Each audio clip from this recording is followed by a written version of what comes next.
शिक्षक भर्ती परीक्षा की तैयारी कर रहे हो या फिर सीटेट, एमपी टेट, किसी भी स्टेट से टेट एग्ज़ाम की तैयारी कर रहे हो, मनोविज्ञान के अंतर्गत कुछ ऐसे शब्द आते हैं जिनको हम बहुत जल्दी समझ नहीं पाते हैं कि ये आखिर कहा क्या जा रहा है। कई बार आपने ऐसे प्रश्न भी पढ़े होंगे कि एक बच्चा जो है बीएड एंट्रेंस की तैयारी कर रहा है और वो फेल हो जाता है तो बाद में कहता है कि हम अध्यापक बनना ही नहीं चाहते। इसी प्रकार से क्वेश्चन और आपके सामने आया होगा कि एक गाना भी चला था कि तेरा घाटा मेरा कुछ नहीं जाता, ये वाला क्वेश्चन। इस प्रकार के क्वेश्चंस का आंसर आप इधर उधर ढूंढते हैं और आपको पता ही नहीं है कि ये प्रेक्षण क्या है, तदात्मीकरण क्या है ना, युक्तिकरण क्या है।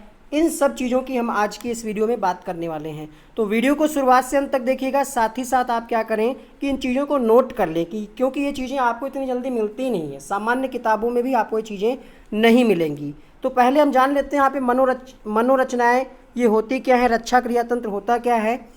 तो देखिए, मनोरचनाएँ, जब व्यक्ति का व्यक्तित्व संकट में पड़ने लगता है, मतलब व्यक्ति के सामने कुछ ऐसी कंडीशन आ जाती हैं जब उसको समझ में ही नहीं आता ये मेरे साथ क्या हो रहा है, संकट में पड़ जाता है, तो मनुष्य का मस्तिष्क कुछ चेतन और कुछ अचेतन प्रक्रियाओं के द्वारा व्यक्तित्व को सुरक्षित रखने का काम करता है। यही क्रियाएं मनोरचनाएं कहलाती हैं। इनको हम रक्षा युक्ति भी कहते हैं, रक्षा क्रिया तंत्र भी कहते हैं इनको। इसी में से है आपका पहला दुश्चिंतता। क्या है दुश्चिंतता? एक ऐसी अवस्था है, कह सकते हैं हम, एक मानसिक व्यथा है जिसमें क्या होता है, डर यानी भय और आशंका, ये जो क्रियाएं हैं, शारीरिक क्रियाएं, ये आपके शरीर को परेशान करती हैं, शरीर से संबंधित क्रियाएं हैं। ठीक है, इसमें क्या है, आप थोड़ा सा डरे रहते हैं, आपको अनहोनी होने की कुछ शंका बनी रहती है, तो ये क्या है, दुश्चिंतता है। दुश्चिंतता विकार क्या है? तो एक ऐसा विकार जिसमें दुश्चिंतता ही प्रमुख लक्षण होता है। इस विकार में सुबेदता की भावना, आशंका या भय पाया जाता है, इसको कहते हैं दुश्चिंतता विकार।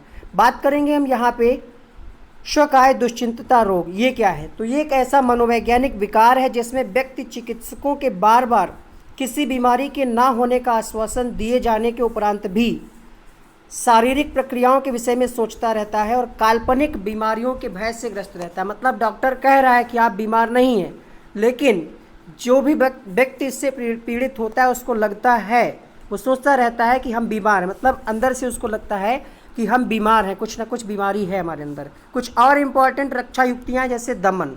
दमन क्या है? तो दमन एक अचेतन प्रक्रिया है जिसके द्वारा हमारा मस्तिष्क कष्टदायक आवेगों, घातक इच्छाओं, असहनीय स्मृतियों को मनुष्य की चेतना से पृथक करता है। ठीक है, तो ये एक ऐसी प्रक्रिया जिसके द्वारा, मान लिया आपके माइंड में कुछ ऐसी चीज़ें हैं, कुछ ऐसी इच्छाएं हैं, ठीक है, असहनीय, तो उनको क्या है, आपके माइंड से, चेतना से अलग करता है। तो ये प्रक्रिया कहलाती है दमन। मान लिया क्वेश्चन की कंडीशन में दे कुछ भी कंडीशन दे करके आपसे प्रश्न पूछ ले तो आप जान पाएँ कि दमन क्या है। या अगर दमन वाला प्रश्न नहीं भी आया है, ऑप्शन में दमन दे दिया है, तो आप समझ पाएँ कि ये आखिर दमन का संबंध इस प्रश्न से नहीं होगा। शमन क्या है? शमन एक चेतन प्रक्रिया है जिसमें मनुष्य के द्वारा कष्टदायक संवेगों को भुला देने का प्रयास किया जाता है। जैसे एग्जाम्पल दिया यहाँ पे, प्रातःकालीन दूध वाले से झगड़ा होना, फिर थोड़ी देर में उस घटना को भूलने की कोशिश करना। मतलब कुछ ऐसी चीज़ें जो हो गई हैं और उसको हम भूलने का प्रयास करें, क्योंकि उसको याद करने से कोई फ़ायदा नहीं। कई बार हमारे साथ ऐसी कंडीशंस आ जाती हैं, हम किसी को कुछ बोल देते हैं, फिर झगड़ा हो जाता है, फिर हम सोचते हैं अरे हटाओ, फालतू में क्या फ़ायदा चीज़ों को याद करने का। तो हम क्या करते हैं, भूलने की कोशिश करते हैं। तो जब हम ये भूलने की कोशिश करते हैं, ऐसी कंडीशन में ये जो प्रक्रिया है मनोविज्ञान की शब्दावली में शमन कहलाती है। सिर्फ मनोविज्ञान की ये शब्दावली है। ठीक है, तो ये कैसी प्रक्रिया? चेतन प्रक्रिया है। इस प्रक्रिया में क्या होता है, कष्टदायक संवेगों को भुला देने का प्रयास किया जाता है। बात करेंगे अंतर्बाधा की। अंतर्बाधा जो है ये चेतन और अचेतन दोनों प्रकार की प्रक्रिया है जिसमें कोई घटना कार्य या क्रिया को बाधित कर उसे भुलाने का प्रयास करती है, मतलब बाधित भी कर रही है। इस वाले में क्या था, पहले वाले में बाधित नहीं कर रही थी, हम चाहते थे कि हम भूल जाएं, हमारे मतलब की चीज़ नहीं है, झगड़ा हो गया तो हो गया, आप छोड़ो हटाओ। यहाँ पे क्या है, अंतर्बाधा है। ये चेतन और अचेतन दोनों प्रकार की प्रक्रिया है जिसमें कोई घटना कार्य या क्रिया को बाधित करके उसे भुलाने का प्रयास करती। जैसे आप जम्मू कश्मीर गए, उसके बाद गोवा जाएं, तो गोवा की जो यादें हैं, जो भी आपने वहाँ पे घूमा है, ठीक है, गोवा वाले बीच पे वगैरह वगैरह, उनको, ठीक है, उनकी वहाँ की जो यादें हैं, जम्मू कश्मीर की यादों में आप वहाँ पे घूम रहे हैं लेकिन आप मिस कर रहे हैं, आप हैं जम्मू कश्मीर में, लेकिन आपको कहाँ की यादें सता रही, गोवा की। तो इस प्रकार की जो कंडीशन है इसको हम क्या कहते हैं, अंतर्बाधा, है ना। बाधित कर रहा है, ये हमें डिस्टर्ब कर रहा है, जम्मू कश्मीर में हमारा मन नहीं लग रहा है, भुलाने का प्रयास कर रहे हैं कि गोवा यार अच्छा था लेकिन अब दोबारा कभी जाया जाएगा तो देखा जाएगा। तो ये चीज़ होती है अंतर्बाधा। प्रतिगमन क्या है, ये ऐसी मनोरचना है जिसमें मनुष्य समस्याओं के समाधान हेतु बाल्यावस्था की ओर लौटने का प्रयास करता है। जैसे अगर आप परीक्षा में पास नहीं हो रहे हैं तो क्या है, रोने लगते हैं, या टीचर डांटा, आप हैं किशोरावस्था में या एक युवक हैं, मतलब एक मैच्योर व्यक्ति हैं, लेकिन आपको अगर कोई थोड़ा सा भी कुछ कह दे तो आप रोने लगते हैं, ज़ोर ज़ोर से रोने लगते हैं, लगता है कि सब कुछ चला गया।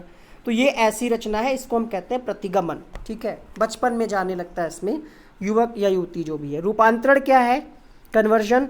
तो रूपांतरण वह प्रतिबल है जिसमें शरीर की दमित ऊर्जा विभिन्न शारीरिक रोगों के रूप में बाहर निकलती है। जैसे परीक्षा हो तो आपको बुखार आ जाए, परीक्षा के समय आ जाए, उसके पहले ना आए ना बाद में, तो ये क्या है, रूपांतरण है। रूपांतरण क्या है, ये एक ऐसा प्रतिबल है जिसमें शरीर की दमित ऊर्जा शारीरिक रोगों के, तो जब ऊर्जा, क्वेश्चन में अगर कंडीशन में दिया हो, ध्यान रखिएगा, जब ऊर्जा शारीरिक रोगों के रूप में बाहर निकले तो उसको हम रूपांतरण का नाम देते हैं मनोविज्ञान की शब्दावली में। उन्नयन, या इसको हम कहते हैं उदात्तीकरण। इससे बहुत प्रश्न आपसे पूछा था, उदात्तीकरण, प्रक्षेपण, युक्तिकरण। तो इन चीज़ों को नोट कर लीजिए। अब इससे संबंधित जितने भी प्रश्न हो आप खोजिए, अगर आपको मिलते हैं तो आप हमें व्हाट्सएप कर सकते हैं, आप सबके पास हमारा व्हाट्सएप नंबर होगा।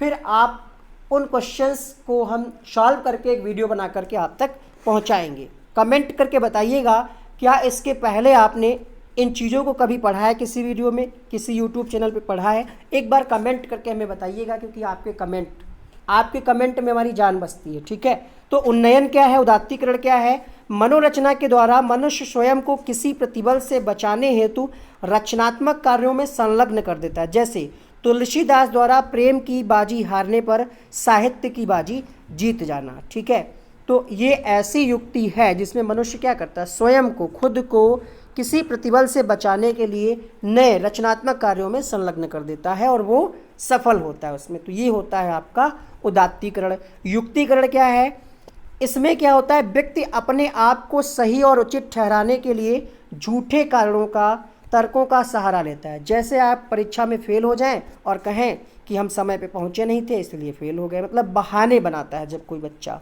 ठीक है, जब कोई बच्चा नहीं यहाँ पे, ठीक है, जब कोई मैच्योर स्टूडेंट कह सकते हैं बहाने बनाए, है ना, झूठे कारण बनाए, तो वो क्या है, अपने आप को सही, कि अपनी गलती ना आए, मतलब अपनी गलती के बजाय जो हम गलती कर रहे हैं उसको एक्सेप्ट ना करके किसी दूसरे की गलती दें, बहाने बनाए, हम दूसरे पे अपना थोपें, है ना, जो भी हमने गलती की है, तो वो होता है आपका युक्तिकरण। तो युक्तिकरण से आप प्रश्न आए तो आपका गलत नहीं होना चाहिए। प्रतिक्रिया निर्माण क्या है, वीडियो को कंप्लीट देखिए। ट्रिकी वीडियोस के लिंक ऊपर आई बटन में प्रेस कर रहे होंगे, जो आपको सभी टीचिंग एग्जाम में मदद करेंगे, उनको देखिएगा।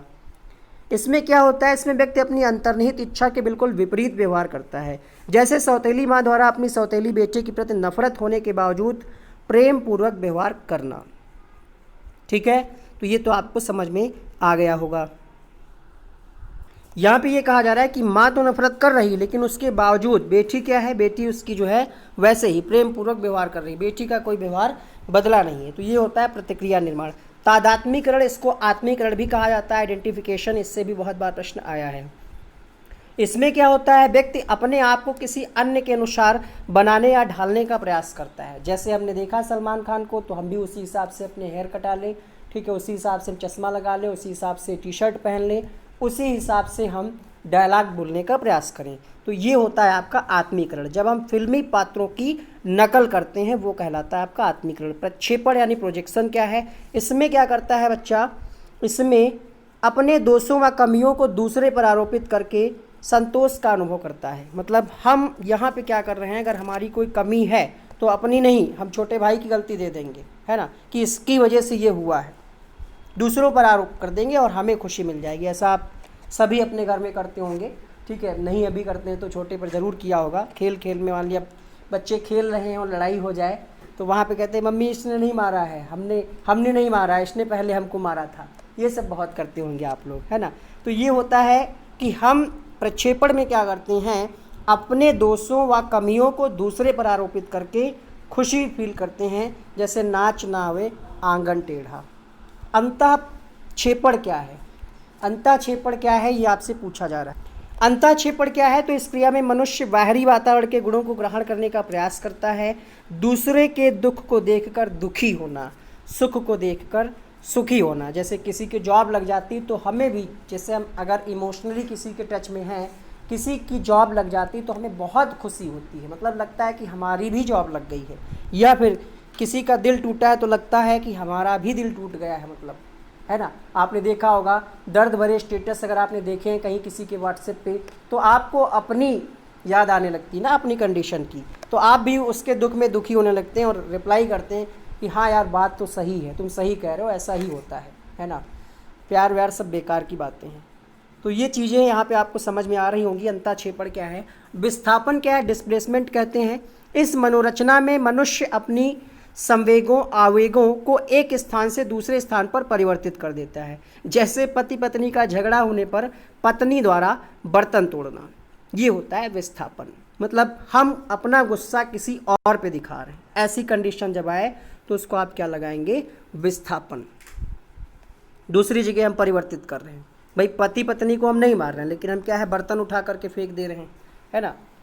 तो ये चीज़ें विस्थापन के अंतर्गत आती हैं। क्षतिपूर्ति क्या है, यह चेतन और अचेतन दोनों प्रकार की प्रक्रिया है, जिसमें मनुष्य किसी एक क्षेत्र की कमियों को दूसरे क्षेत्र द्वारा पूरा करने का प्रयास करता है। जैसे कम ऊंचाई की युवती द्वारा ऊंची एड़ी के चप्पल पहनना, ये होता है क्षतिपूर्ति।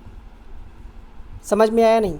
देखिए कहा क्या जा रहा है, मनुष्य क्या करता है इसमें, अपनी किसी एक क्षेत्र की कमियों को दूसरे क्षेत्र द्वारा पूरा करने का प्रयास करता है। मान लिया आप 5 सब्जेक्ट आपका आता है टेट के एग्ज़ाम में, आप मैथ में वीक हैं, तो आप चाहते हैं हमारा मैथ अगर वीक है तो हम उतनी मेहनत ईवीएस में कर लें, ठीक है, इंग्लिश में कर लें या संस्कृत में कर लें या फिर बाल विकास में कर लें, एवरेज आ जाए, है ना। दूसरे क्षेत्र को हम क्या करें, मजबूत कर लें, दूसरे क्षेत्र के द्वारा उसको कमी को हम अपनी पूरा कर लें।